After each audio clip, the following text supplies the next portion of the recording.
Assalamualaikum warahmatullahi wabarakatuh. Halo semua, kenalin namaku Wulandari dari Universitas 11 Maret Surakarta. Dalam memenuhi tugas akuntansi, kali ini aku akan membahas mengenai jurnal khusus atau special journal. Untuk itu, yuk simak video aku selanjutnya. Nah, sebelum itu, aku bakalan jelasin dulu apa itu jurnal khusus. Jurnal khusus adalah jurnal yang digunakan untuk mencatat transaksi sejenis yang frekuensi terjadinya sering. Dalam jurnal khusus ada beberapa yang perlu kita ingat nih, ada 3. Yang pertama yaitu transaksi sejenis yang frekuensinya sering tidak hanya terjadi di perusahaan dagang saja, tetapi juga bisa terjadi di perusahaan jasa. Yang kedua, tidak semua perusahaan dagang menggunakan jurnal khusus. Dan yang ketiga, yaitu contoh perusahaan jasa yang memungkinkan menggunakan jurnal khusus yaitu hotel. Kenapa? Karena hotel memiliki beberapa ruangan atau kamar yang mereka sewakan. Dalam slide ini, kita akan membahas mengenai perbedaan dari jurnal umum dan jurnal khusus. Dalam jurnal umum, terdiri dari 5 kolom, yaitu kolom tanggal, keterangan, referensi, debit, dan kredit. Lalu dalam jurnal khusus, bentuk jurnalnya itu disesuaikan dengan kolom-kolom yang diperlukan dalam mencatat transaksi sejenis. Yang kedua yaitu dalam jurnal umum, pencatatan transaksinya itu dilakukan secara kronologis. Sedangkan dalam jurnal khusus, pencatatan transaksinya itu dikelompokkan sesuai dengan jenisnya. Lalu yang ketiga, dalam jurnal umum, postingan dari jurnal ke buku besar dilakukan langsung setiap terjadi transaksi. Sedangkan dalam jurnal khusus, postingan dari jurnal ke buku besar itu dilakukan secara berkala dan kolektif di akhir bulan. Nah, itu perbedaan dari jurnal umum dan jurnal khusus. Lalu, pada slide ini kita akan membahas mengenai jenis-jenis jurnal khusus. Perlu diingat teman-teman bahwa setiap perusahaan satu dengan yang lain itu berbeda dalam menggunakan jurnal khusus. Nah, secara umum, perusahaan itu menggunakan jurnal khusus sebagai berikut. Yang pertama yaitu jurnal penerimaan kas, di mana jurnal ini digunakan untuk mencatat transaksi penerimaan uang tunai.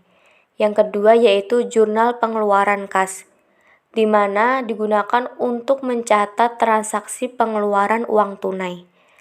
Dan yang ketiga, jurnal penjualan, digunakan untuk mencatat transaksi penjualan secara kredit. Yang keempat, jurnal pembelian, digunakan untuk mencatat transaksi pembelian secara kredit. Nah, secara umum juga perusahaan itu pasti menggunakan jurnal umum.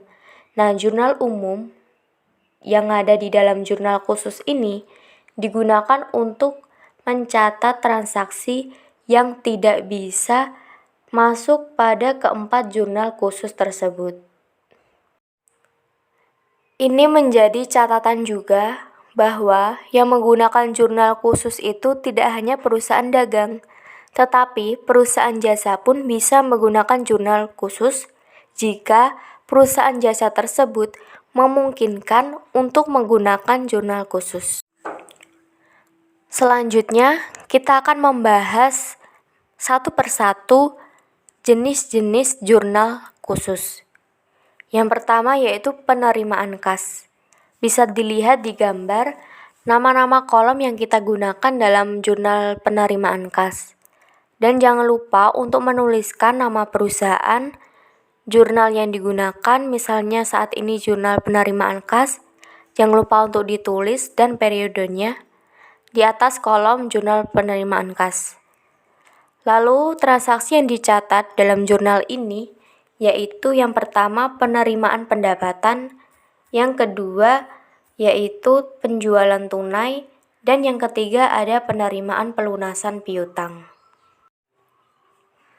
Yang kedua yaitu Jurnal Pengeluaran Kas atau JKK.